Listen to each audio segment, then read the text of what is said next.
Jules. Good girl. Oh, it was Jules.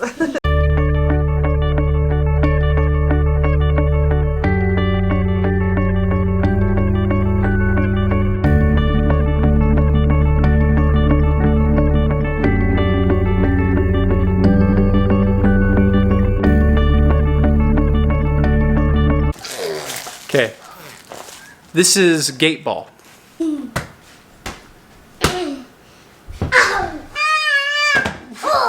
Are you okay?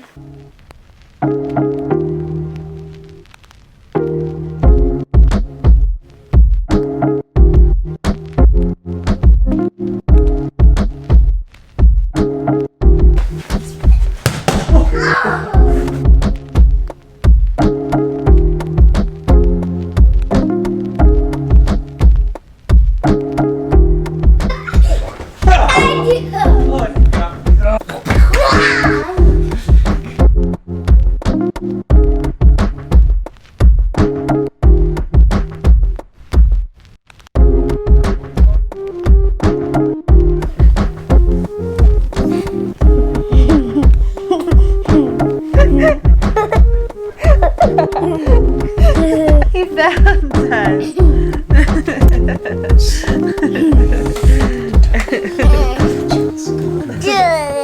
Oh, it was Jules.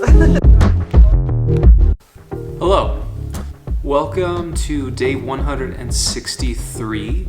We're actually wrapping up the book of Proverbs today, for which I'm very grateful because whenever we finish a book, it's like, it gives a huge sense of accomplishment, like we're done with this book. We have a lot more books to go. We're not quite halfway yet through the vlog, but when we finish books, it just feels good.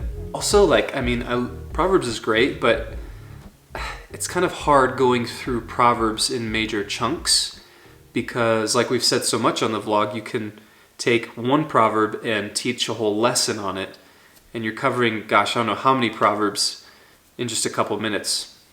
It's tough to do. So like I said, we're wrapping up the Proverbs today. It's Proverbs 30 and 31. What is interesting and important to note about these two Proverbs is that they are not composed by Solomon. Proverbs 30 is composed by Agur, who is the son of Jakeh, and we really don't know anything about this guy other than what is written about him here in Proverbs and what he says about, Proverbs 30. Then in Proverbs 31, we see that King Lemuel, he then writes presumably what would be the entire Proverb 31, but some people believe just the first 9 verses of that proverb. Then, verse 10 through the end of the book, verse 31 is kind of famously known as like the Proverbs 31 or what, women or the woman. It's like a very popular proverb for women because it talks specifically about how a woman should conduct herself and things that God values in terms of inner beauty, the priority of being wise as a woman, and those sort of things.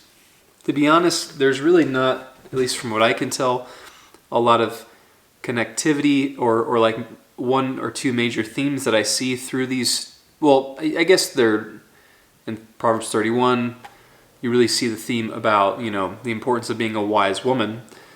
But especially Proverbs 30, it's like, what in the world is going on here? He talks about this idea of who is man in the sense of his comparison to God.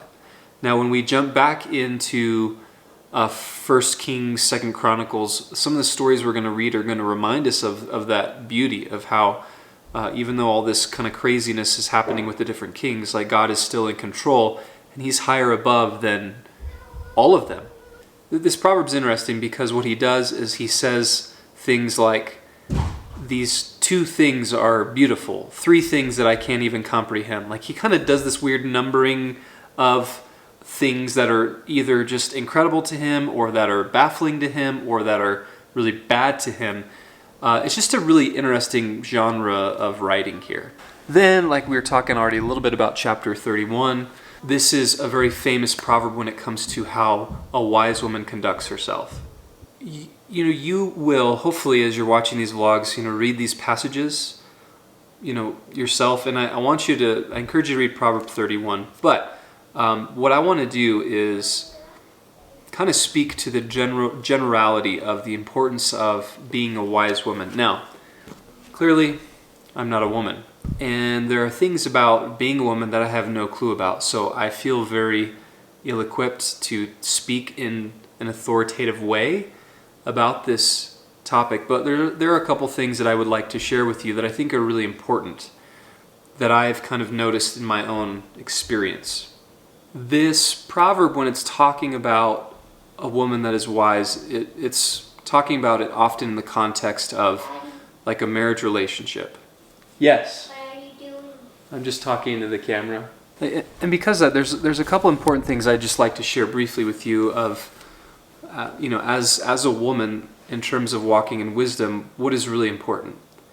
Like, for instance, I think that one of the issues that we face today is there is a shortage of good, godly men out there to be leaders in a variety of capacities, but especially in any kind of relationship, whether it be a dating relationship or marriage. And because of that, it is tempting then for, let's say, a single woman who really wants to be married to lower her standards so that as the standards lower, there's more availability in terms of who is available as far as, partners and husbands and that sort of thing. You even think about it, like if the bar is so high, if a woman sets a bar so high for a man and her, and what she wants, very few men can, reach that standard. But when you have someone who does, it's an awesome guy. And so once again, the temptation is to keep lowering the bar, and the lower it gets, the easier it'll be for any other guy just to step over it. So much so that when the bar gets all the way lowered, that there's this lack of appreciating, or there's this lack of guys who have high standards, and you get into relationships and it falls apart and crumbles.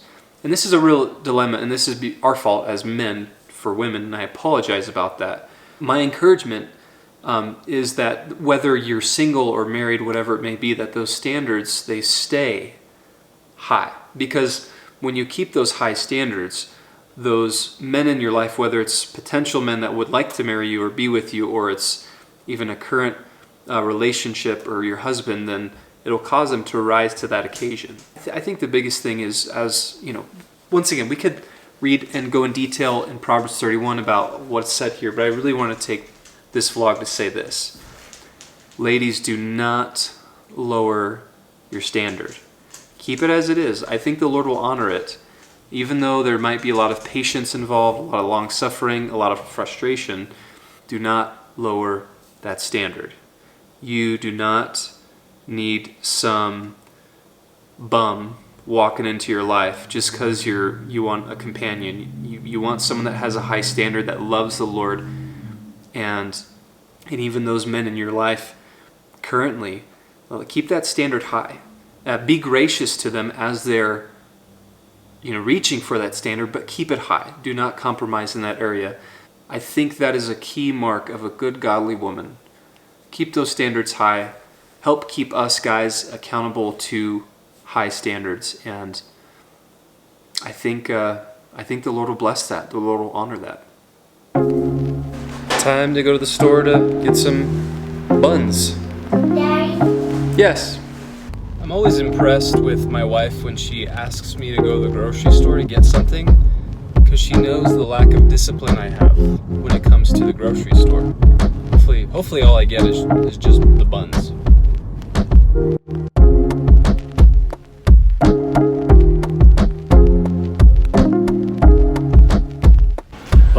Buns. All I need is buns.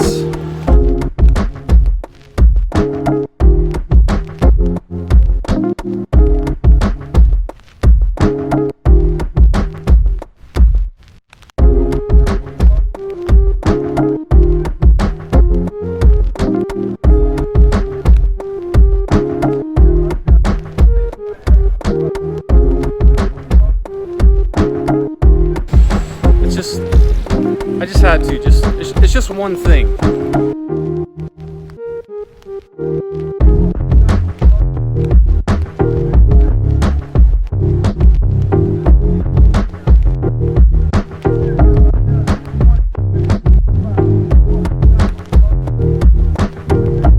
You know, the last transition, I didn't film like any driving in the car back to the house from King Soopers, but you know, I bought those caramel chocolates and I was eating some in the car, and Justice, he says, "Daddy, we're not supposed to eat candy." He's right. But you're not supposed to eat candy. You're right, yes. And it just like reminded me, and this I think goes for parenting, it goes for any type of relationship where you are influencing another person in their development, especially spiritually. But if you want someone who you are investing in to do something, you have to do it yourself. That's my epiphany for the day.